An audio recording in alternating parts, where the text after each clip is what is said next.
Sveiki, šiandien yra mūsų pirmasis podcastas, laikau tave. Tai šiandienos podcasto svečias žmogus, kuris savo gyvenime matė viską, nuo priklausomybių dugno iki onkologinių problemų. TikTokeris, turinio kūrėjas, bet visų pirma gyvas įrodymas, kad išlipti galima net iš pačių tamsiausių vietų. Su manimi Audrius Kačkauskas. Pradėsim tada pradžią nuo asmeninio gyvenimo. Tai kaip atrodė jūsų gyvenimas prieš ligą, priklausomybės ir tą psichinę krizę, kur kalbėjot, kad buvo depresija tokia užėjusi? Su priklausomybėm aš nusivažiavau labai didelį dugną ir kai pradėjau sveikti, atsirado kiti iššūkiai. Tai yra diabetas, onkologija ir tai kirto per psichologinę būseną, nes atrodo, išeini iš priklausomybių, ta prasme, tampi kitų žmogum, nori daryti gerą, pasaulis galvoji, kad irgi tau kažkas skolingas gero, nes tu stegi. Ir čia tai daužtelė, reiškia, su tom ligom, kad buvo labai sunku susitvarkyti, nes tiesiog puoliau į depresiją, į didelę depresiją. Nes liktai buvo didžiulis noras gyventi ir staiga tas noras kažkur dingo. Pasidarė labai baisu. Ačiū, kad pasidalinote. Vėlgi, ačiū, kad iš jūsų atvajote ir nusprendėte pakalbėti apie visą šitą. Tai mes labai dėkingi. Ačiū. Tai čia ir buvo tas visas didžiausias dugnas. Dugnas tai pas mane tų dugnų buvo turbūt keletas. Buvo dugnas su priklausomybėm, kai aš jau nebegalėjau valdyti vartojimo, iš pradžių narkotikų, azartinių žaidimų, po to ir alkoholio. Ir kai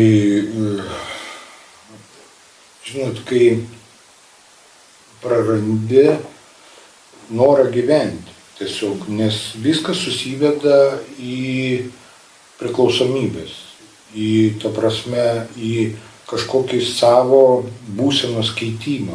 Nes kas yra priklausomybė? Priklausomybė ir tai yra, kai žmogus nori keisti savo būseną, kai jam nepatinka, kai man nepatiko, kaip aš jaučiuosi. Pavyzdžiui, aš buvau kuklus, ta prasme nesportiškas, man reikėjo pritapti prie kolektyvo ir tam labai gerai padėjo alkoholis. Nes išgėrus pasidariau laisvesnis, daugiau kalbos atsiranda. Kai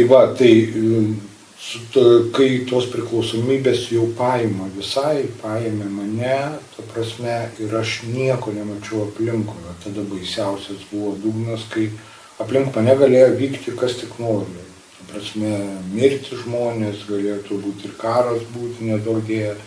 Viskas, man nieks nebebuvo svarbu, nes man buvo svarbiausia, kur gauti išgerti. Tai čia yra baisiausia vieta turbūt mano gyvenime ir baisiausias dugnas. O tos priklausomybės jose buvo palaipsniui? Taip, aš turbūt, taigi daugelis jaunystėje išbando viską. Ta prasme, paragauja alkoholio, aš neskatinu, kad, ta prasme, reikia bandyti tuos dalykus, narkotinės medžiagas ar ten lošimus, bet dažniausiai mes norim pabandyti viską. Ir tik tai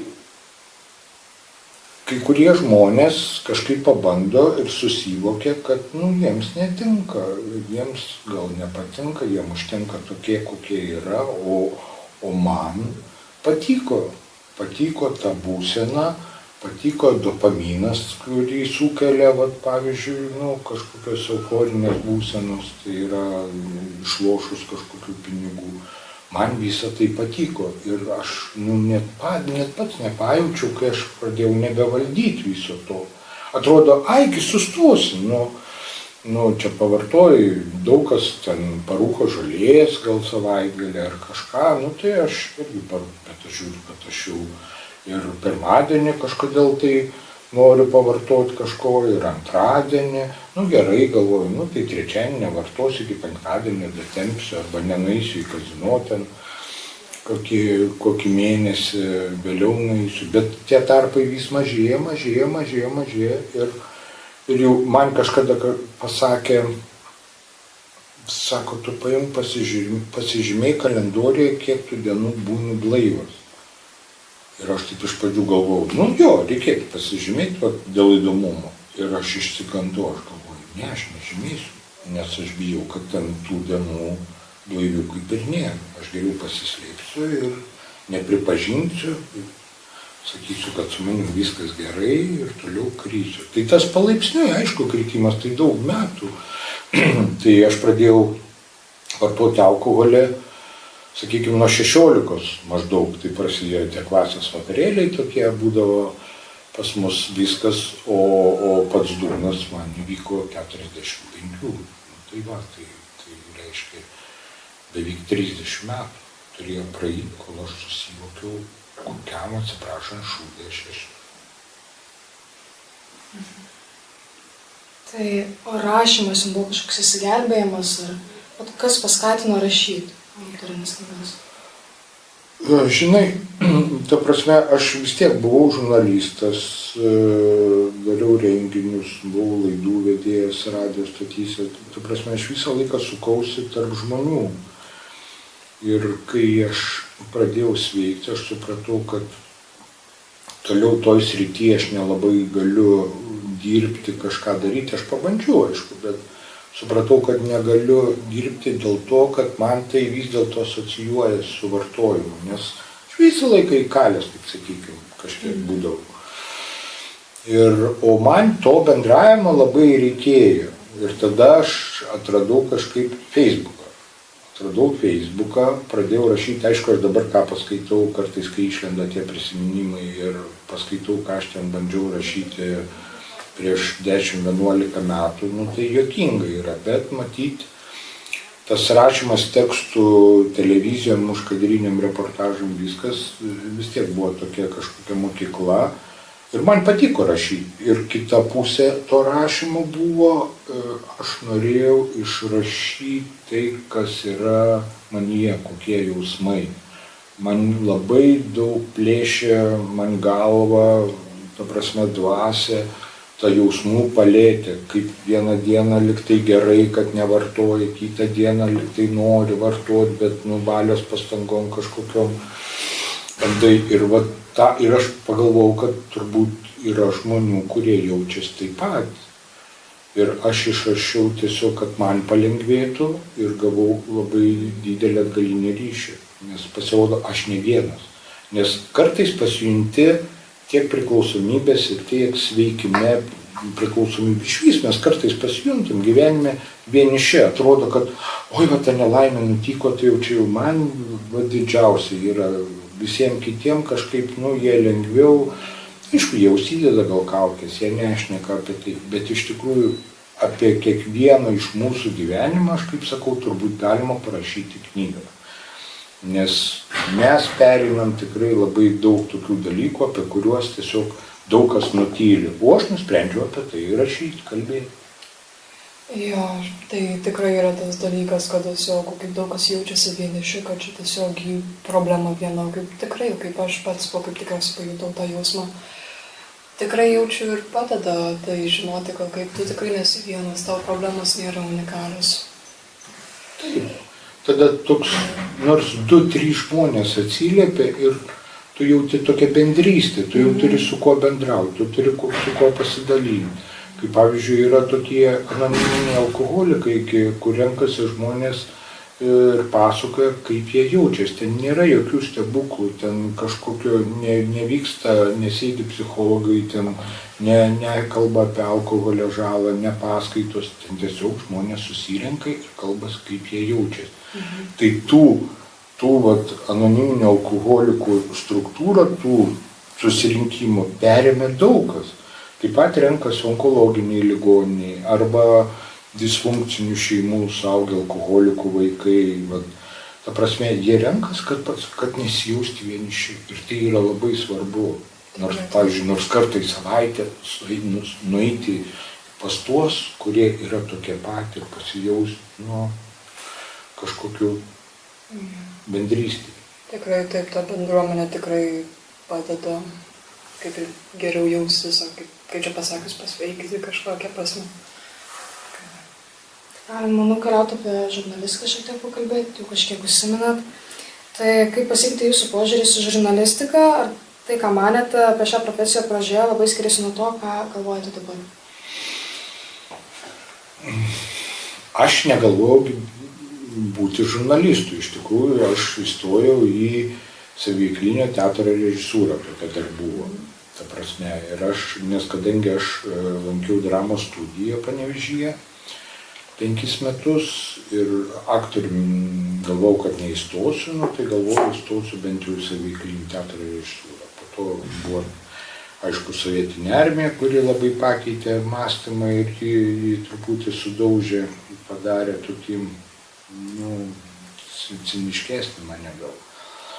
Ir aš persivedžiau renginių režisūrą, bet tada 90-ųjų čia pradžia ir kadangi mes išlaisvėjom ir atsirado labai daug nepriklausomų laikraščių, kūrėsi pirmi televizijos kanalai, radio stotis ir buvo toks kaifas, kad niekas nežinojo, kaip tą daryti.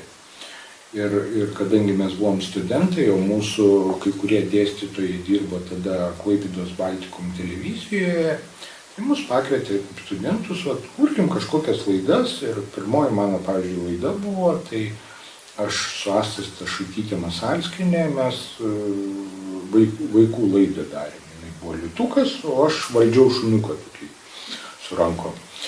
Tai va, čia toli labai nuo žurnalistikos buvo.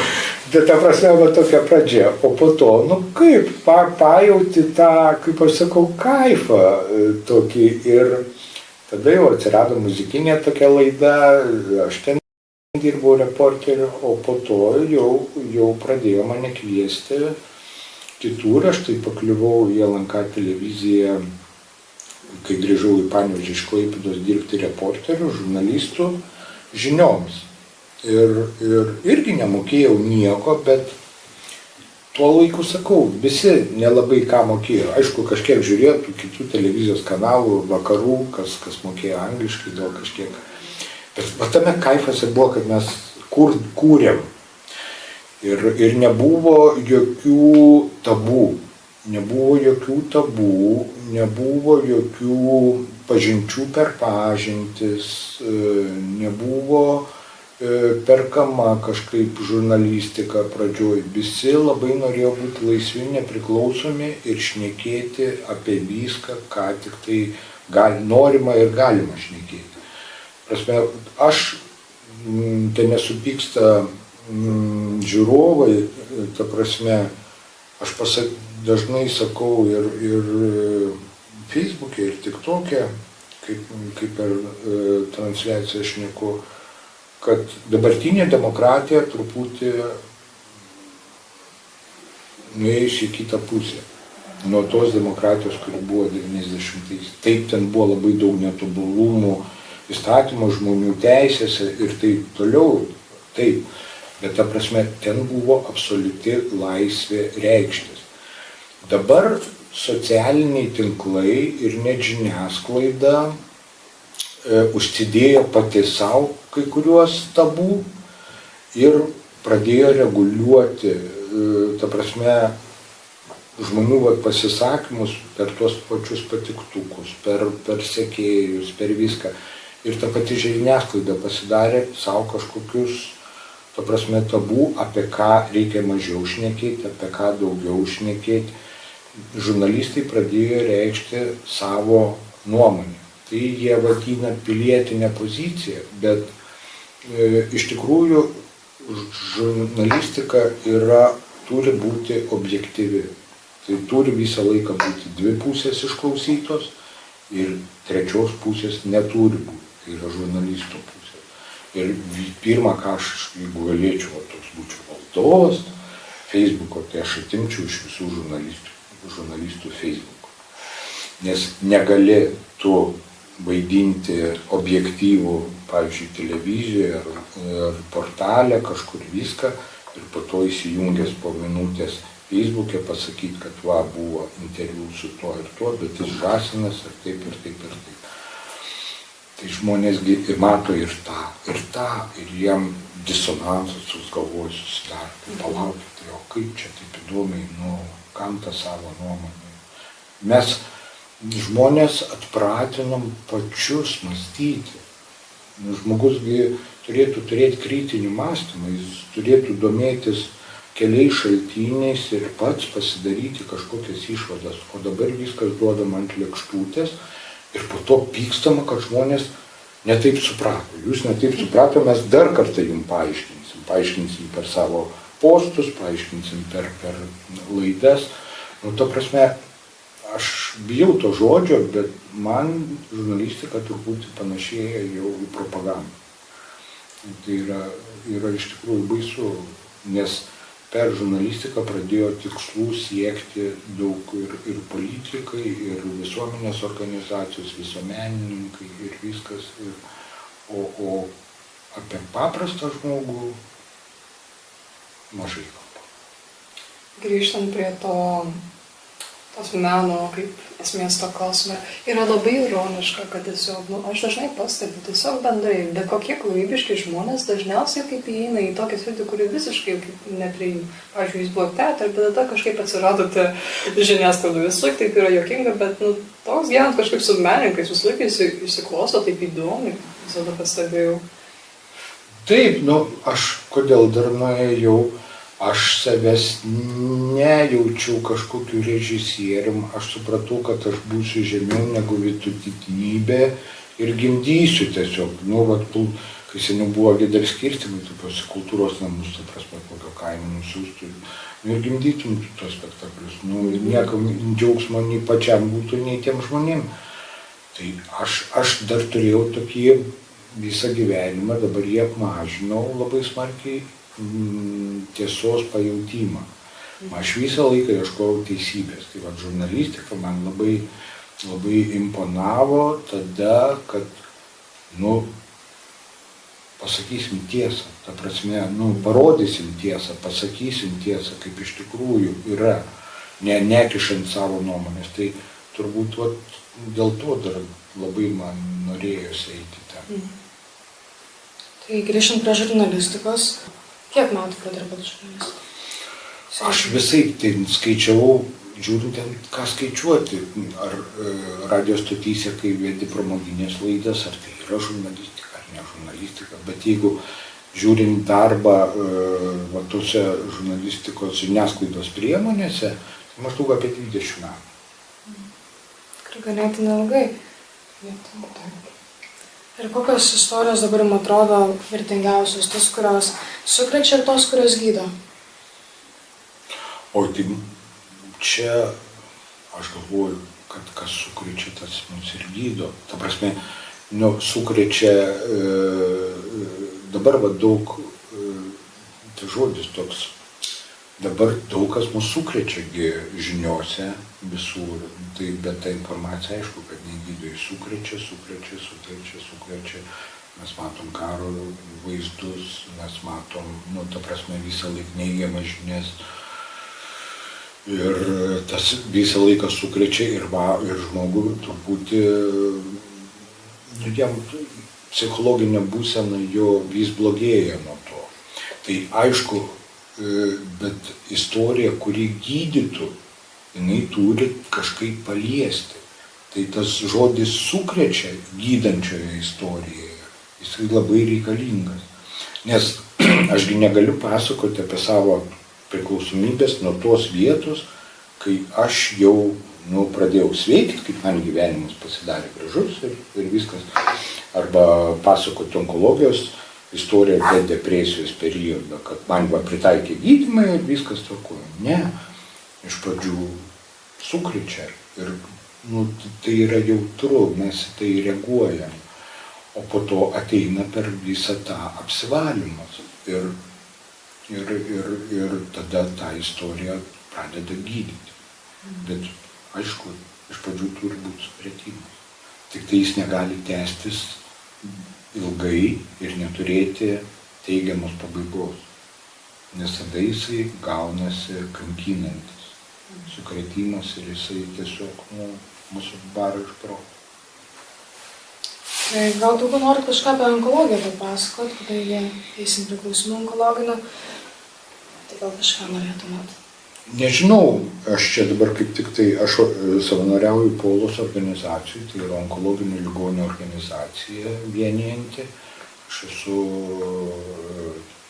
gydas, ta prasme, tai yra, mes baigiam tokius kursus ir mums gali paskambinti bet kuris onkologinis ligonis ir tiesiog jam sunku pasikalbėti. Yra mūsų telefonai gydų paskelbti internete ir ta prasme dabar nebe taip baisu kažkaip, kai aš dabar save lyginu, koks aš dabar esu, kaip aš žiūriu į tą lygą ir kas buvo patys pirmos dienos, pirmos savaitės, pirmi mėnesiai, tai yra labai buvo didžiulis iššūkis ir didžiulė tokia psichologinė kančia. Tai dabar aš jau žiūriu į tai, kaip į lygą, kartais neišgydoma, kartais tiesiog reikia susitaikyti su ja gyventi. Ir aš labai džiaugiuosi, kad yra tokių dalykų, kurie padeda tiems ligoniams. Tai yra tos psichoterapinės grupės, tai yra mes kaip gydai. Tai man tas gal svarbiausia buvo pasakyti prieš klausimus, kad žmonės nebijotų ieškoti pagalbos psichologinės. Ta prasme, fizinės sveikatos viskas gerai, jūs gausit pagalbą ir susirasiu, bet aš žinau, kad daug kas kenčia ir psichologiškai nuo tos ligos ir neieško tiesiog. O vėžys, sakykime taip, jis minta nuo streso. Žiauriai minta nuo streso. Aš galiu net, aš ant savęs esu išbandęs, ta prasme, kadangi mano vėžys dėkingas yra tuo, kad įrodo pagal kraują, ne visus vėžius, rodo, ta prasme, kraujo tyrimai. O mano labai tiksliai rodo, kada jisai pradeda judėti. Tai kai man tik tai būdavo didžiuliai stresai susijęs su mamos liga, su viskuo, aš, jeigu neįdavau pasidaryti kraujo tyrimą, aš visą laiką matydavau, kad vėžys pajudėjo. Tai aš sakau, pagal savo pavyzdį galiu pasakyti, kad tie stresai aplink mus, jie, žinokit, veda ir prie tokios negeros lygos. Aš labai dėkingas, kai jūs paminėjote, kad kaip reikia tikrai ieškoti tos kaip psichologinės pagalbos. Nes bendrai kalbant, aš pastebėjau tiesiog žmonės bent Lietuvoje kaip taip jau nesinori labai, taip jau čia toksų kaip, kad aišku kažkas blogai su manim, kažkas tokio. Kas tikrai kaip, gal kažkas blogai su tavim, bet tai kaip taip gali pasigydyti. Tai labai ačiū, kad jūs paminėjote, kad reikia tos psichologinės pagalbos, nes aš tikiu, kad tai tikrai tokia našta išeina. Taip, mes neturim užsidaryti savyje su savo problema. Čia vėl grįžtant prie tos vienišumo problemos ir atrodymo, kad aš išskirtinis. Jeigu kažkas blogai su manimi, viskam yra specialistai. Aišku, yra draugai, bet žinot, draugai yra ne specialistai ir jie gali patarti truputį į tą pusę, kur gal. Tai aš visą laiką siūlau vis dėlto nebijoti ir neįsivaizduoti, kad gydytojas nustebs, kad oi kažkas, aš tikrai pats galvodavau, kad aš nueisiu ir papasakosiu, aš, pavyzdžiui, kiekvieną naktį sapnuoju košmarą.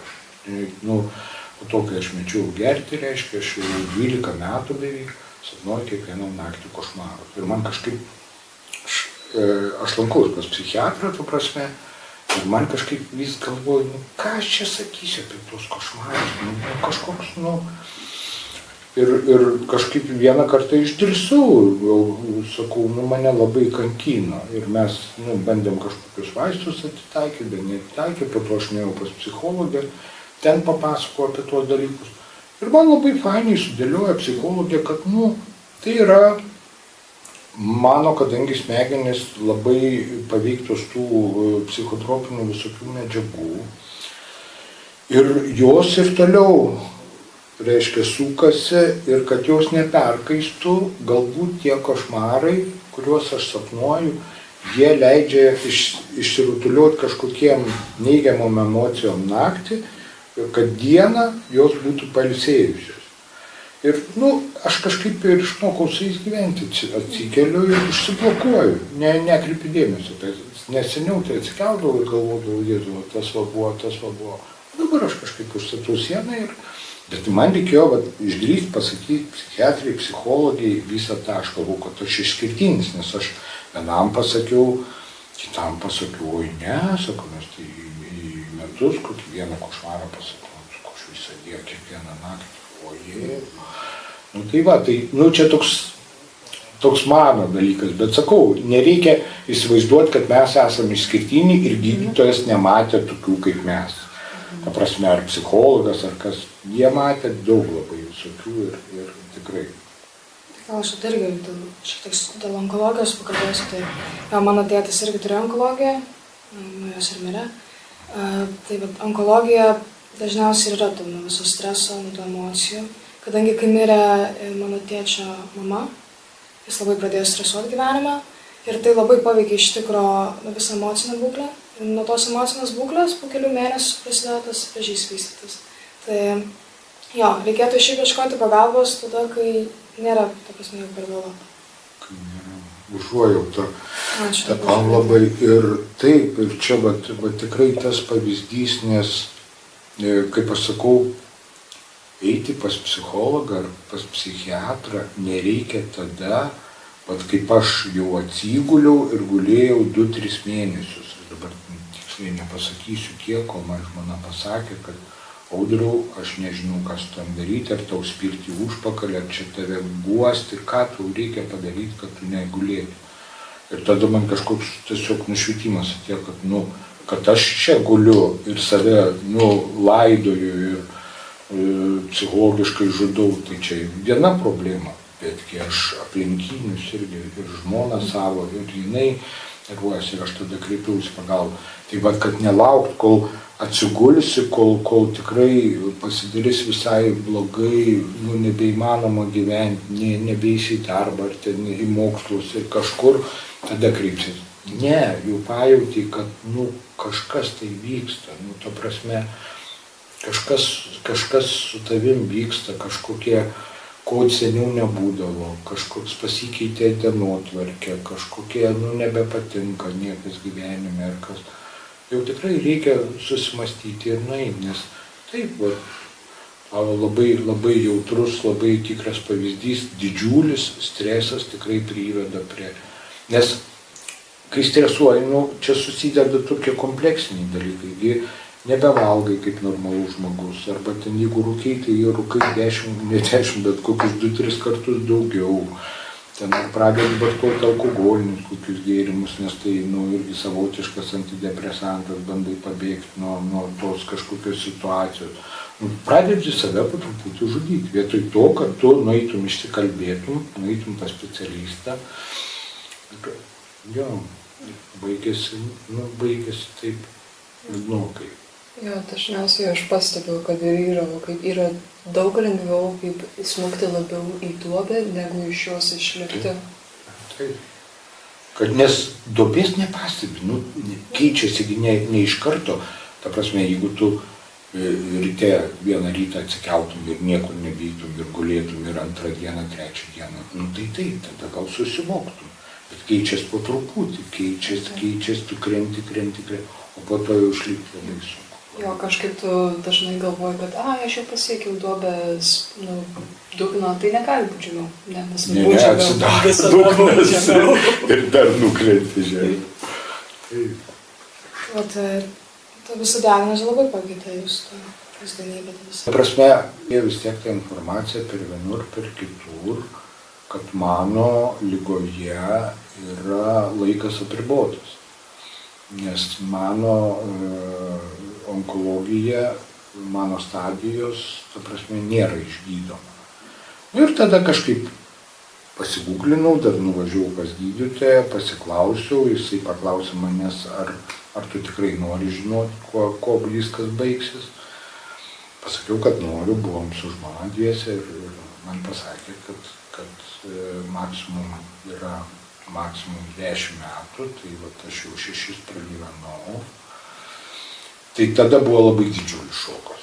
Buvo šokas, bet nežinau, aš jau buvau turbūt tvirtas ir aišku, paverkiau, nuvažiavom su žmona kavos, atsimenu, Pilies gatvėje Vilniuje išgėrėm, pajudėjom abudu, po to sakau, tai kas, tai liko va tiek, bet tai galim juos gerai pragyventi ir susikaupiau ir toliau, nes vaikščiot liūdnu veidu ir dejuoti, nusibosti ir kitiem, ir savo nusibosti, kiek, aš kažkaip bandau žiūrėti visą tai filosofiškai. Yra tiek, reiškia tiek, bet ir tiek galima pragyventi gražiai, gerai ir su nauda kitiem. Tai depresija yra, tai tikriausiai nuo onkologijos ar prieš tai buvo kažkokių požymių prieš onkologiją? Depresija, aš turbūt esu jautrus labai, jautrus žmogus nuo vaikystės, nesigilinant, nes gal ta vaikystė kažkiek prisidėjo, gal kas, ta prasme, aš neieškau ten kažkokių tų labai kaltininkų didelių, bet aš nuo vaikystės buvau labai jautrus.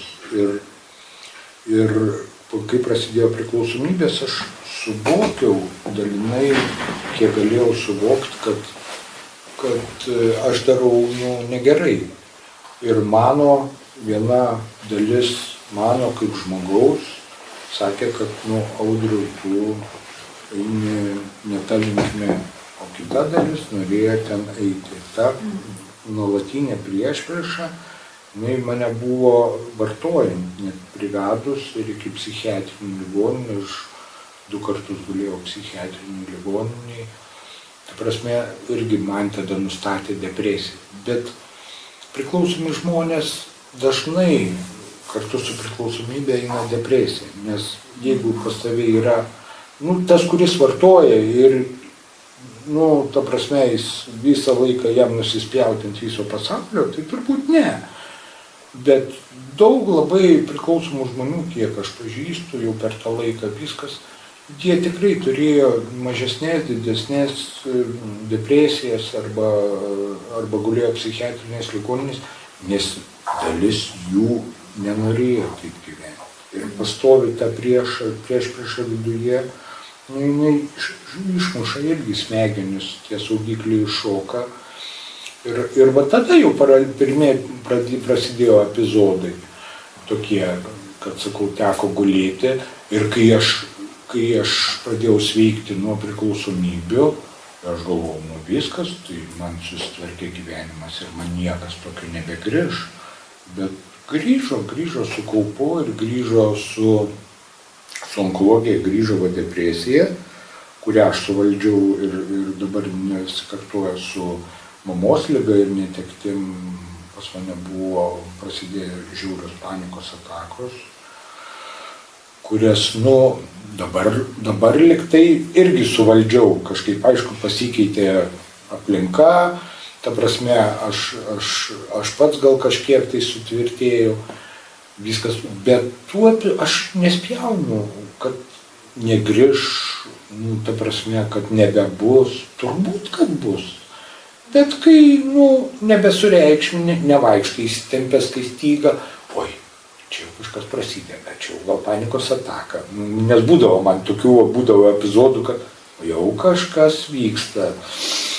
Tai kažkaip atsipalaidau, bus tai bus, Dieve. Ir tada kažkaip nusiramina. Viskas vėlgi nuo streso. Jeigu aš neįsitempęs, jeigu aš stengiuosi būti laimingas net mažais kažkokiais dalykais, tai atsitraukia ir tos psichologinės problemos. Vis tiek, tas etapas praėjo dugno, o tai kas padėjo išlipti, kokios terapijos, bendruomenės? Padėjo išlipti meilė. Meilė kam? Iš pradžių mane traukė mama, bet žinot, kaip vaikai neklauso mamų. Ta prasme, ir mamos yra, jos nori daryti pagal save. Tėvai išvis labai nori daryti pagal save, nes jie atrodo, kad geriau žino. Ir niekas negali paneigti, nes mes sukaupę per tuos metus išmintį, mes tikrai kartais geriau žinom.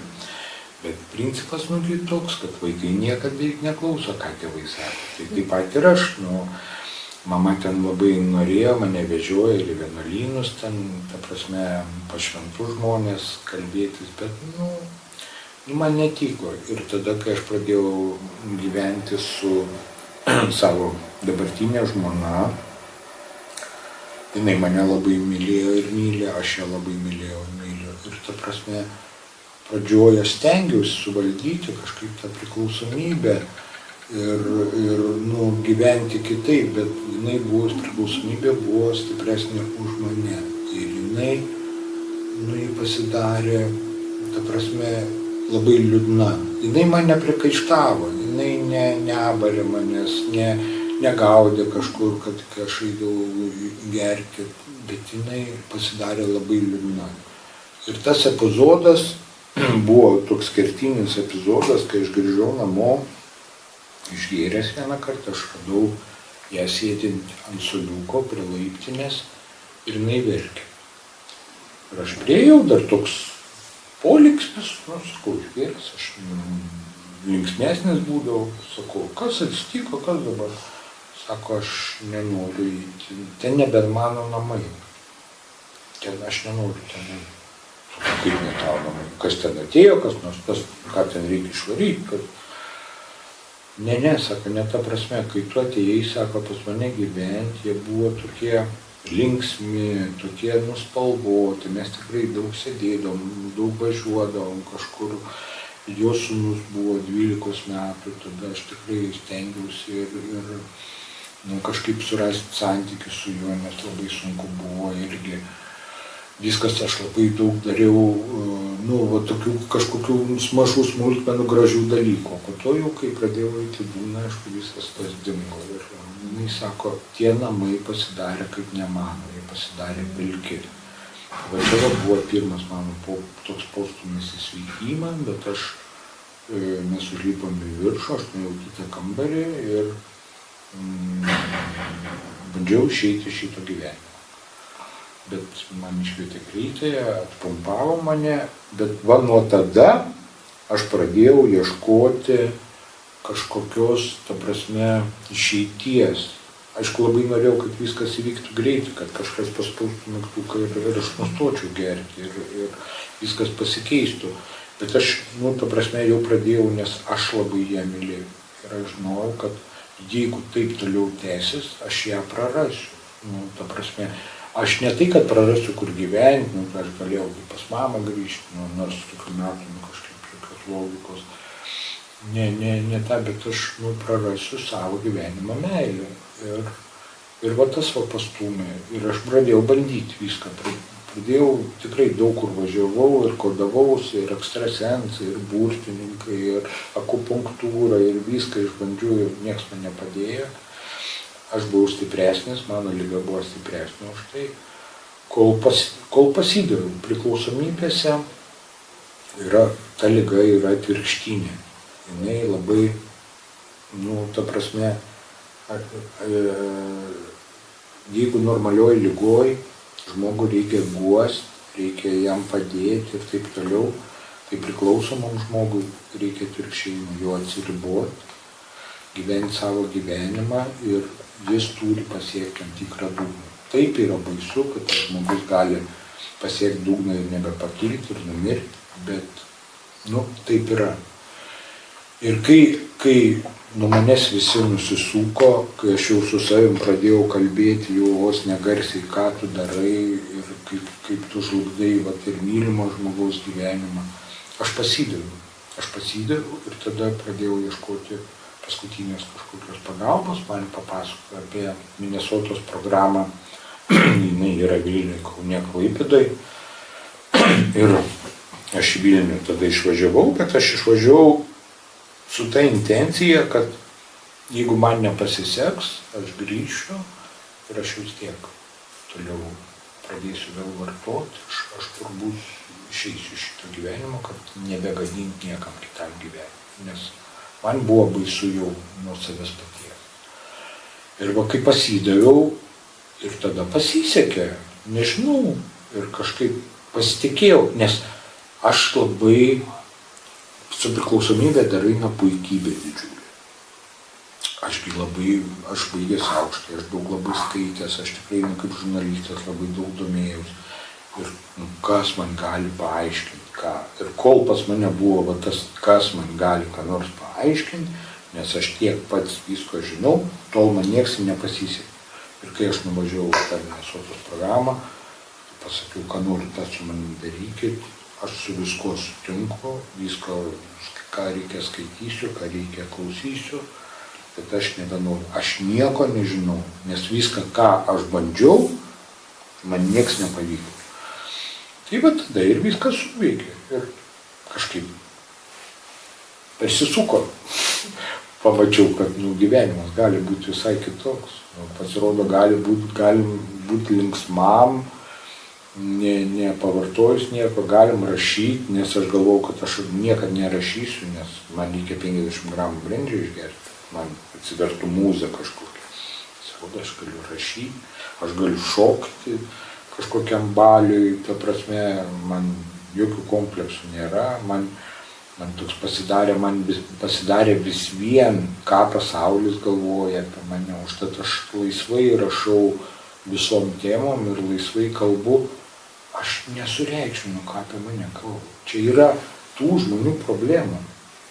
Gerai kalba, fine, blogai kalba, tegul, čia jų yra. Aš kalbu apie tai, kas nutiko su manim. Aš nekuriu istorijų, ta prasme. Jeigu aš kurčiau istorijas, tai taip, mane galėtų pagauti ant kažkokio melo, ant kažko, kad tu čia kažką prigalvoji.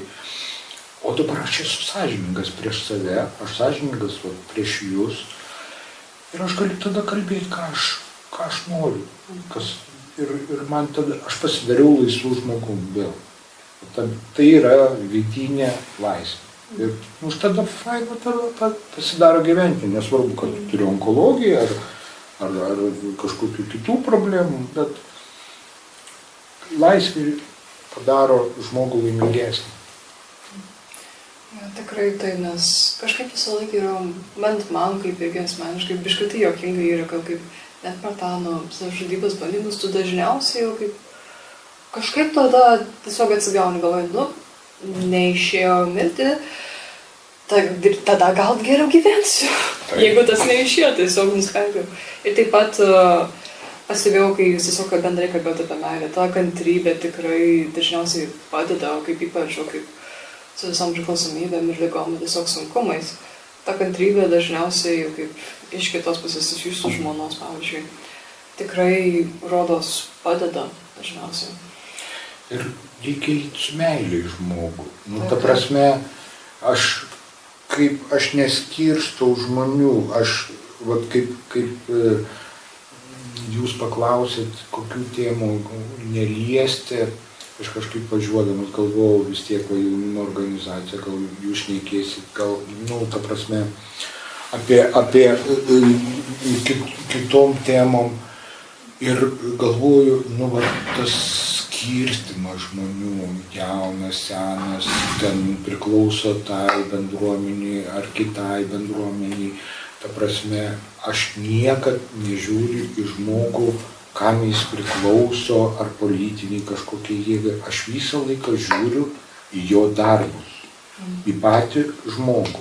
Į kalbas tai irgi žinot, kalbėti galim visai, bet aš žiūriu, ką žmogus daro. Ir jis gali klysti, visi mes klystam, bet jeigu jisai meluoja, jeigu jis apgaudinėja, jeigu jisai nori pastatyti save virš kitų, naudodamas kažkokius instrumentus, įtakos, tai yra ne tas žmogus, su kuriuo aš norėčiau bendrauti. Bet ir tai yra jo gyvenimas. Ir jeigu jis man netrukdo, jeigu jis man, ta prasme, nedaro kažkokios žalos, tai yra jo reikalas. Tai aš sakau, visą laiką aš einu į žmonės iš pradžių su meile. Po to, aišku, yra žmonių, su kuriais sunku bendrauti. Ta prasme, kurie, žinot, kartais būna tokie žmonės, kurie tarsi provokuoja, tarsi sukelti neigiamas emocijas nori, tarsi iš to gal maitinas ar kažkaip. Tai tiesiog, bandai atsitrauki nuo jo ir tiesiog nebendrauji. Bet daugumoje, aš sakau, 90% tikrai žmonių, jeigu juos eini su meilė, nuoširdžiai jie atsako tuo pačiu. Tai tiesiog meilė, aš galvoju, kad meilė yra galingiausia šitame pasaulyje. Jeigu mes visi vadovautumėse, labai pas budistus yra fainas dalykas, kad budistų religijoje, kad žmogus gimsta ne dėl savęs. Žmogus gimsta dėl kitų. Ir jeigu mes visi pradėtume gyventi dėl kitų, o ne dėl savo kažkokių materialinių, kažkokio prikaupimo, kažkokių savo principų, o dėl kitų, kaip žiūrėti, kaip kitas jaučiasi, ko reikia kitam padėti, kaip viskas pasaulis būtų 100 kartų gražesnis. Koks būtų patarimas žmonėm, kurie yra tam dugne, tarkim, priklausomybės, onkologija, bet jie yra vieni? Koks būtų patarimas? Tas pats vis tiek ieškoti pagalbos. Vieni, ta prasme, vieni pasaulyje, turbūt, bent jau pas mus, nesi tu vienas. Nėra taip, kad, ta prasme, tu nerastum bendraminčių, nerastum pagalbos, reikia tik tai noro. Aš pirmais metais daug bendravau su alkoholikais, kenčiančiais alkoholikais, nes labai norėjosi perduoti tą žinią, ta prasme, kaip man pasisekė. Ir aš supratau tokį dalyką, kad kiekvienas turi pasiekti tą dugną ir kiekvienam ateina savo laikas. Ir aš turiu labai liūdnų atvejų, kai aš stengiausi kalbėti su žmogum po kelis kartus ir žmogus visą tą informaciją žinodavo, kur paskambinti, kur kreiptis. Jeigu reikėtų, aš galėjau palydėti, pasiūlydavau, viskas, bet žmogus nieko nedarė. Ir po to jisai išeidavo iš šito gyvenimo. Jis pasirinko tokį, jis nenorėjo nieko daryti. Tai jis pasirinko būti vienas. Tuo pačiu jis nenorėjo liktai būti vienas, jisai skambindavo, bet, toks jauno žmogaus atvejis tikrai man kažkaip labai skaudžiai jisai surezonavo, kai jis išėjo. Bet, ta prasme, aš net save kažkaip galvojau, gal aš ne viską padariau, bet aš po to prisiminiau, kad aš nežinau, kokius 5-7 kartus su juo bendravau ir po to paskutinį kartą, kai jis man paskambino vėl išgėręs, sako, aš noriu kažką daryti, gal tu gali man pasakyti.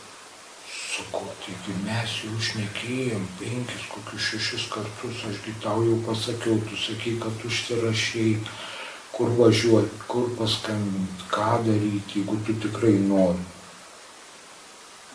Jis padėjo ragelį ir po porą savaičių jis išėjo šitą gyvenimą. Tai jis pasirinko būti vienas. Žinot, galim tikėtis karminiais dalykais, galim netikėti, bet turbūt pas kiekvieną yra savas kelias. Ir jeigu mes paimsim, sakau, kaip persekiosim tą priklausomą žmogų,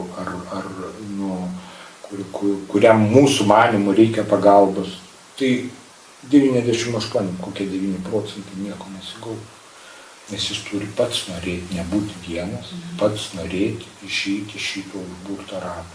Mes, jeigu žmogus nenori, jis susilaužys koją ir sakys, aš gydysiuos namuose, tai nepriversi jo, kad prasme, gali sakyti, kad negyja namie ir kad reikia, bet jeigu jis nenorės, jisai ir gulės namie. Tai čia to žmogaus pasirinkimas, aš sakau.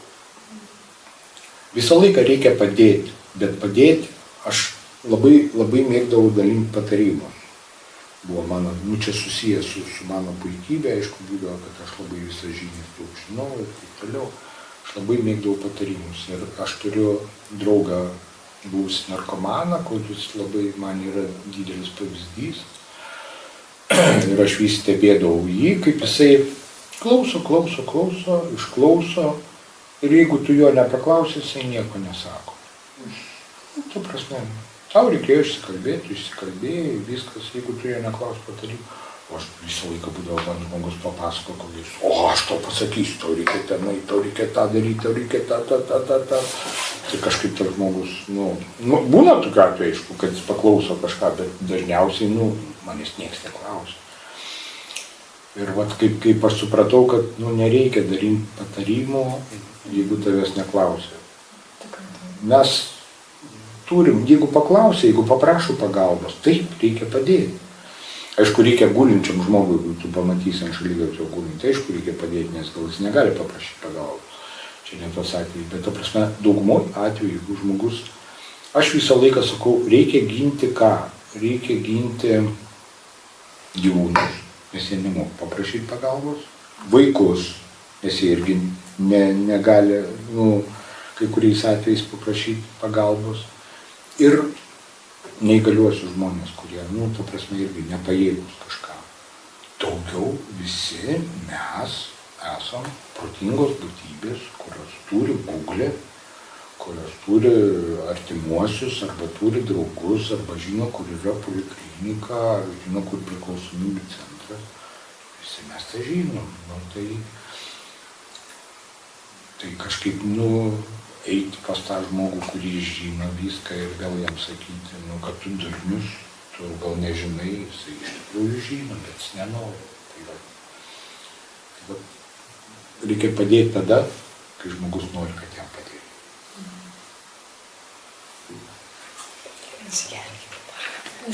Jūsų išgyvenimus ir viską, ką išmokot iš to. Tikrai jau kaip, manau, tai tikrai padės bent vienam žmogui, bet tikriausiai keliem.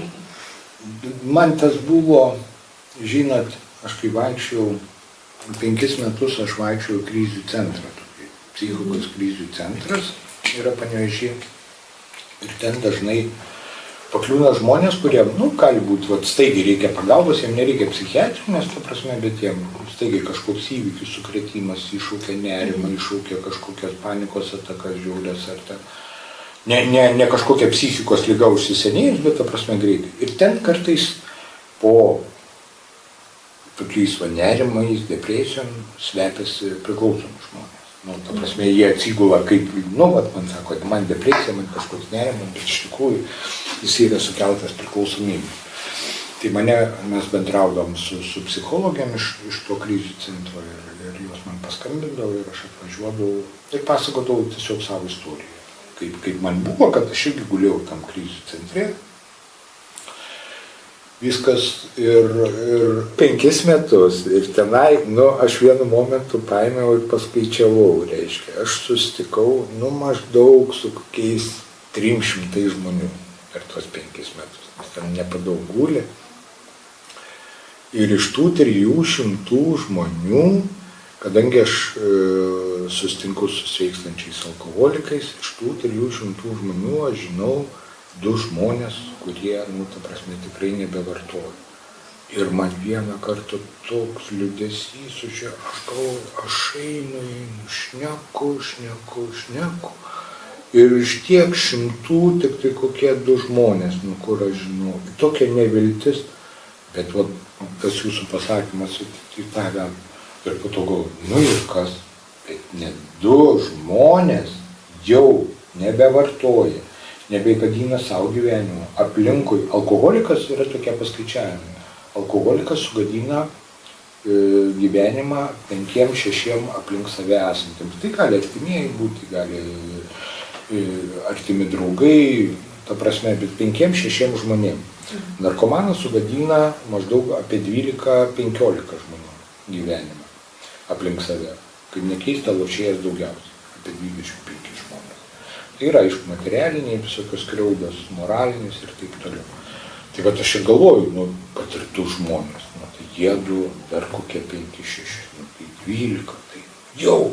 Tai ir šitas podcastas, kur teisingai jūs pasakėte, kad ir vienas žmogus išgirs ir kažką pagalvos, gal ne dabar, gal už savaitės, gal už mėnesį, Aš kai žinią eidavau perduoti irgi, supratau, kad tai neveikia iš karto, bet tai lieka žmonių sąmonėje ir, pavyzdžiui, kai žmogus pasiekia nu, ar jam onkologija atsitinka, ar jis priklausomybei kažkokiai paskęsta, gal jis po kokių 5 kažkiek metų kažką prisimenu, girdėjau, kažkur mačiau, sėdėjo 3 žmonės, kažką įdomu, rimtai, blemba, ar reikia susirasti kažką, ar tikrai kreiptis kažkur.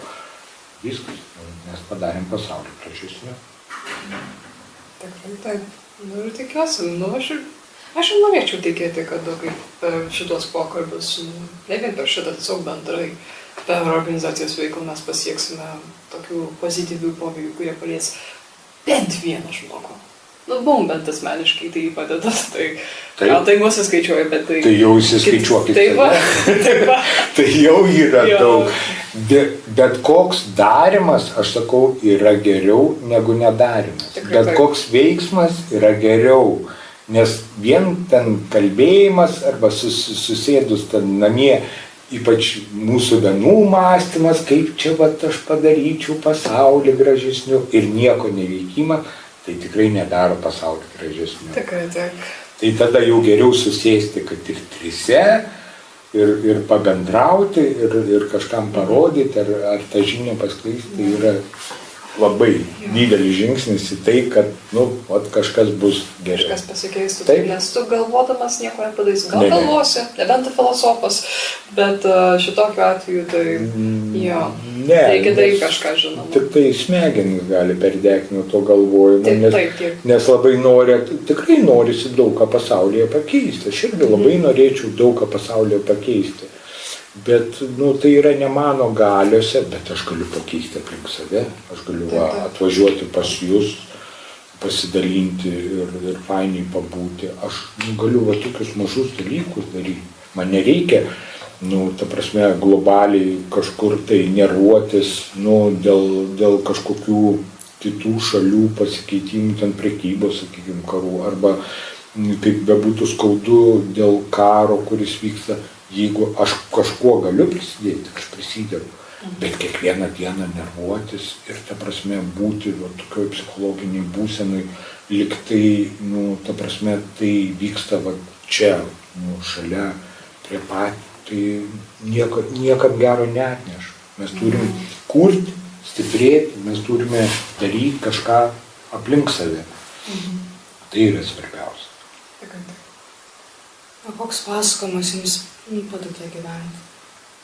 Pačiam savo, koks pasakojimas jums padeda gyventi? Mano pačio ar? Taip, savo pavyzdžiui. Man padeda dar kodėl aš kai važiuodavau kalbėti su priklausomais žmonėm, priklausomybių centrus dar nuvažiuodavau. Aš visą laiką pasakydavau, sakau, jūs neįsivaizduokit, kad aš atvažiavau dėl jūsų.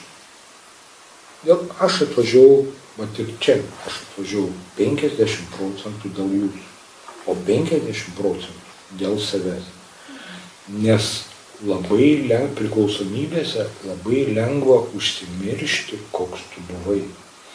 Ta prasme, užsidėti galim karūną greitai, pasikabinti kokį medalį ir sakyti, koks aš fainas, ir net nepajust, kaip vėl atsidurti tam pačiam dugne. Tai tas prisiminimas, koks aš buvau, sujudinimas, jūsų klausimai, sujudinimas mano kažkokių jausmų, tai yra tas pasakojimas, kuris mane vėl užkuria. Man liktai ir sunku grįžti į tą praeitį, ta prasme vėl išjausti, bet man reikia to. Man reikia tą susijudinti, kad aš vėl iš naujo atsistočiau ir eičiau kaip pirmą dieną, sveikdamas nuo priklausomybę, arba kaip pirmą dieną susitaikęs su savo onkologija, aš vėl pradėčiau kabintis už gyvenimą. Nes mano protas visą laiką veikia ir jisai mane apgauna. Jisai sako, tu toks jaunuolis, tu gali gulėti ant sofos ir filosofuoti ir viskas. Ir tau nieko nebereikia, ten pasaulis tau skolingas pačiam.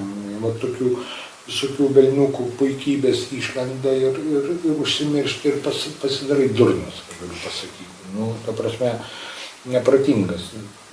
Darai nepratingus žingsnius, veiksmus.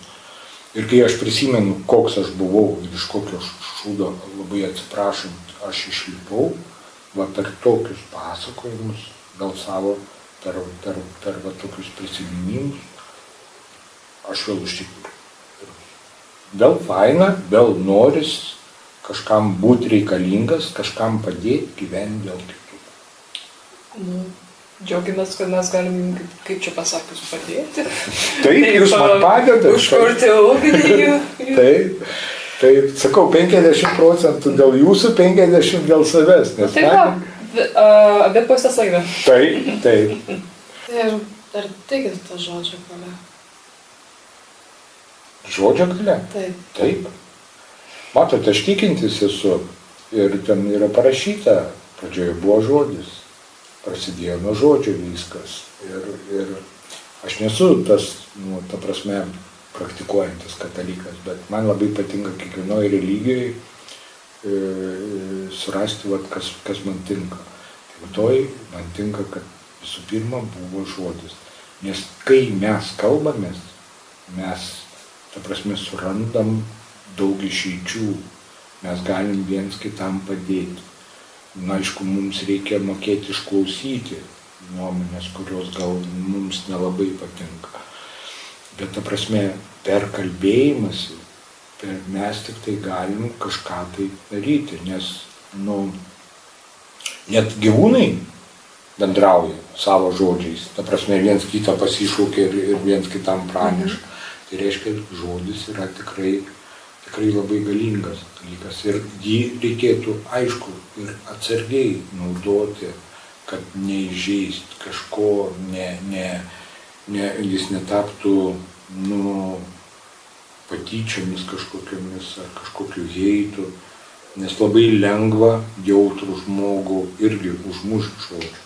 Atrodo, mums tai nereikšmingai, mes paleidom ir užmiršom, o kažkoks jautrus kitas žmogus gali, jam tai būti labai didelis skaudus dalykas. Tai kad žodį reikia, žodis ir gydo, žodis ir žeidžia, bet žodis yra labai svarbus.